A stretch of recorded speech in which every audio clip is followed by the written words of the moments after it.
या ठिकाणी आपण जर बघितलं तर एक चेंबर ओव्हरफ्लो झालेला आहे आणि संपूर्ण पाणी रस्त्यावर सांडतंय, त्याबाबत काय सांगाल? सर, सुरुवातीला पत्रकार प्रकाश बागुल यांचं महाराष्ट्र क्रांती न्यूज यांचे अभिनंदन. त्यांनी खूप चांगली समस्या मांडलेली आहे. या ठिकाणी जवळजवळ 2 ते 3 दिवसापासून चेंबरचं पाणी खूप वाहत आहे. लोकांना शाळेला इथं दुर्गंधीचा त्रास सहन करावा लागतोय, पण प्रशासनाने याच्यावर त्वरित कारवाई करावी अशी नागरिकांची, ज्येष्ठ नागरिकांची, इथं गार्डन पण आहे. गार्डनमध्ये ज्येष्ठ नागरिक व्यायाम करण्यासाठी येतात. त्यांच्या आरोग्याच्या दृष्टिकोनातून त्यांनी काहीतरी काळजी घ्यायला पाहिजे असं आम्हाला वाटतं.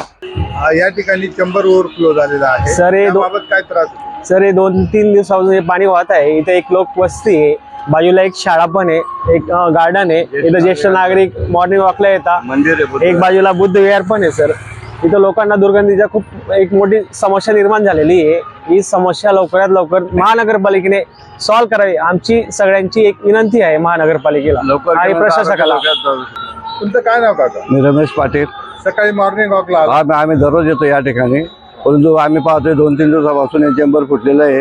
याच्यामुळे वाहनांना, लहान मुलांना, शाळेत येणाऱ्या विद्यार्थ्यांना, ज्येष्ठ नागरिकांना, या सत्तेत राहणाऱ्या लोकांना फार मोठा त्रास होतो.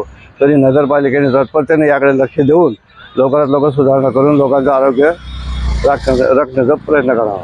महानगरपालिकेचं दुर्लक्ष होतं या कामांकडे असं वाटतं? साहजिकच आहे ना, 2-3 दिवसापासून राहते इथे दुर्गंधी येते. या नाशिक महानगरपालिकेमध्ये जे नगरसेवक आहेत त्यांचं पद आता राहिलेलं नाही. आता प्रशासकीय आहे ना. प्रशासकाचं दुर्लक्ष होतंय का? असं समजावं लागेल ना. काय उपाययोजना कराव्यात अशी आमची विनंती आहे. तुमचं काय नाव? केदार शांभाऊ शिरसाट. काय सांगाल, ही जी दुर्गंधी पसरते आहे त्यामुळे नागरिकांना काय त्रास होतो? त्रास इतका की ते शाळा आहे, लहान मुलं आणि रोडने येणाऱ्या जाणाऱ्यांचं, आणि ते कोणी जरी ज्येष्ठ नागरिक जात असले, गाडी आली किंवा अंगावरती पाणी, ते सांडपाणी खूप, आणि एकदम घाण आहे एकदम. तिकडच्या बाजूला गार्डन आहे, ज्येष्ठ नागरिक दररोज वॉकिंगला येतात. इतका तिचा वास येतो की भयंकरच. महानगरपालिकेचं एकदम दुर्लक्ष आहे. काय विनंती आहे आपली? विनंतीला एवढंच आहे की तर लवकरात लवकर 3 दिवसापासून तिथं पाणी वाहत आहे आणि लवकरात लवकर त्यांनी त्याची दक्षता घ्यावी.